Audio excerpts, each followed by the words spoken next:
Jurusan terbaik itu sebenarnya bagi perempuan itu jadi ibu yang baik.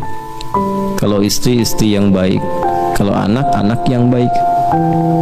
Itu yang paling tinggi, karena kita sekarang akan dihadapkan, kalau kita nanti satu saat kita belajar riset tentang hadis-hadis perkembangan zaman, akan ada kondisi-kondisi, kata Nabi, yang dinamika sosialnya makin tinggi, kemudian pergolakannya makin kompleks, kriminalitasnya makin beragam, dan itu skala global.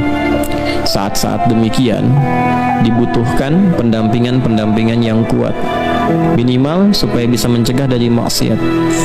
Sekarang tadi siang kita bahas kan, kalau orang tua sudah bekerja, ibu sibuk, kan mulai ada perpisahan dengan anaknya. Anak masuk SD, anak masuk TK, siapa yang mampu menjaga mereka?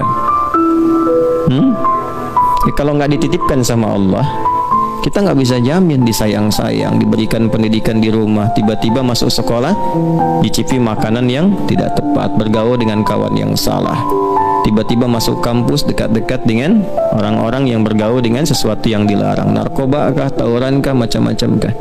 Bagaimana bisa mengembalikan itu? Yang pertama yang harus dilakukan adalah membangun kesolehan pada diri orang tua. Jadi kalau orang tua sudah soleh, anaknya pasti dijaga walaupun orang tuanya wafat. Tuh, kalau malam Jumat kita baca surat apa? Yasin, kadang-kadang Al-Kahf kan. Saya pernah katakan di surat Al-Kahf itu ada 4 kisah viral kan. Salah satu kisah viralnya adalah kisah anak yatim, 2 anak yatim. Oleh Allah diperintahkan kepada Nabi Khidir alaihissalam, Nabi Musa alaihissalam untuk datang ke satu tempat, meruntuhkan satu bangunan, karena di bawahnya itu ada harta peninggalan yang Allah siapkan untuk 2 anak itu. Ketika ditanya kenapa, bapaknya soleh.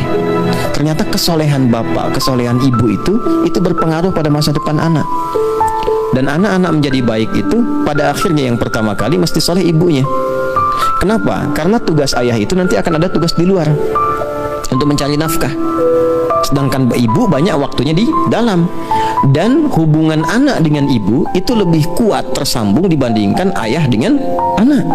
Sebab ada ASI yang disalurkan dari sejak 0 sampai 2 tahun. Quran surah kedua ayat ke 233. Di ASI itu kan banyak sekali, banyak hal yang tersambungkan, dan bukan hanya untuk menguatkan, bukan hanya antibodi.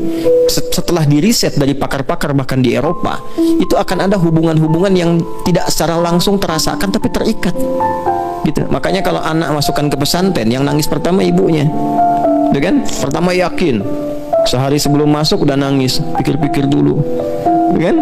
Udah diantarkan gak mau pulang, baru sehari udah pengen balik lagi, ibu kan? Itu ikatannya kuat di situ. Nah, maka dari itu apa yang harus dilakukan ketika anak tumbuh dan sebagainya? Ibu tuh lebih banyak di rumah. Saya sarankan perempuan punya kegiatan apapun, sehebat apapun, tetap jurusan terakhirnya menjadi ibu yang terbaik. Kalau dia menikah belum jadi ibu, jadi istri yang terbaik. Keluarkan ayat-ayat tentang istri.